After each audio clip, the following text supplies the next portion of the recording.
Selain menemukan flight data recorder yang merupakan bagian dari kotak hitam pesawat, tim penyelam TNI Angkatan Laut juga menemukan badan pesawat Lion Air JT610 PKLQP dalam bentuk serpian kecil.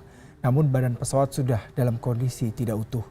Inilah video dokumentasi Kopaska Koarmada 1 yang diterima CNN Indonesia. Tim penyelam TNI Angkatan Laut menyelam di dasar laut perairan Tanjung Karawang, Jawa Barat dan menemukan badan pesawat Lion Air JT610 PKLQP dalam bentuk serpian kecil.